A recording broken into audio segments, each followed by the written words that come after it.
రాజకీయాల్లో అతిపెద్ద సంచలనం చోటు చేసుకుంది.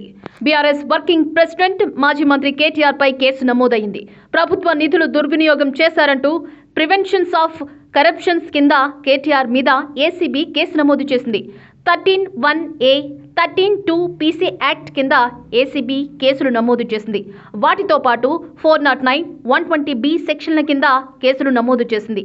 మొత్తంగా 4 సెక్షన్ల కింద కేటీఆర్ పై ఏసీబీ కేసులు నమోదు చేసింది. ఫార్ములా ఈ రేసింగ్ కేసులో A1గా కేటీఆర్, A2గా ఐఏఎస్ అధికారి అరవింద్ కుమార్, A3గా హెచ్ఎండిఏ చీఫ్ ఇంజనీర్ బిఎల్ఎస్ రెడ్డిగా ఏసీబీ పేర్కొంది. ఇదే క్రమంలో నాంపల్లి ఏసీబీ కోర్టుకు అధికారులు ఎఫ్ఐఆర్ కాపీని సమర్పించారు.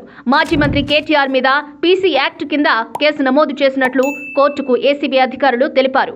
ఆర్బీఐ నిబంధనలకు విరుద్ధంగా ఓ విదేశీ సంస్థకు నిధుల బదలాయింపు జరిగిందన్నది ప్రధాన అభియోగం కాగా, అధికార దుర్వినియోగం చేశారన్నది మరో అభియోగంగా తెలుస్తోంది. కేబినెట్ ఆమోదం లేకుండా మంత్రిగా ఉన్న కేటీఆర్ తన సొంత నిర్ణయంతో హెచ్ఎండిఏ బోర్డు నుంచి విదేశీ కంపెనీకి నిధులు బదలాయించినట్లు తెలుస్తోంది.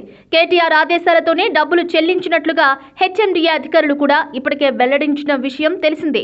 ఫార్ములా ఈ కార్ రేసు వ్యవహారంపై కేటీఆర్ను A1గా పేర్కొంటూ తెలంగాణ ఏసీబీ కేసు నమోదు చేసింది. ఇందులో పొందుపరిచిన సెక్షన్స్ 4 నాన్ బెయిలబుల్ సెక్షన్స్ అని అంటున్నారు.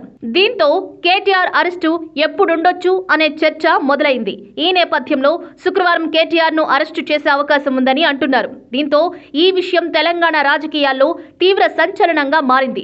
నాంపల్లి కోర్టుకు కూడా కేటీఆర్ ఎఫ్ఐఆర్ కాపీ వెళ్లినట్టు తెలుస్తోంది. ఫార్ములా ఈ కార్ రేస్ వ్యవహారంపై కేటీఆర్ను A1గా పేర్కొంటూ కేసు నమోదు చేసిన నేపథ్యంలో ఏసీబీ దూకుడుగా వ్యవహరిస్తున్నట్లు కనిపిస్తోంది. కేసు నమోదు చేసిన అనంతరం దానికి సంబంధించిన ఎఫ్ఐఆర్ కాపీని ఏసీబీ అధికారులు నాంపల్లి కోర్టులో సమర్పించారు. దీంతో శుక్రవారం అరెస్ట్, రిమాండ్ జరిగే అవకాశం ఉందనే ఊహాగానాలు మొదలయ్యాయని అంటున్నారు.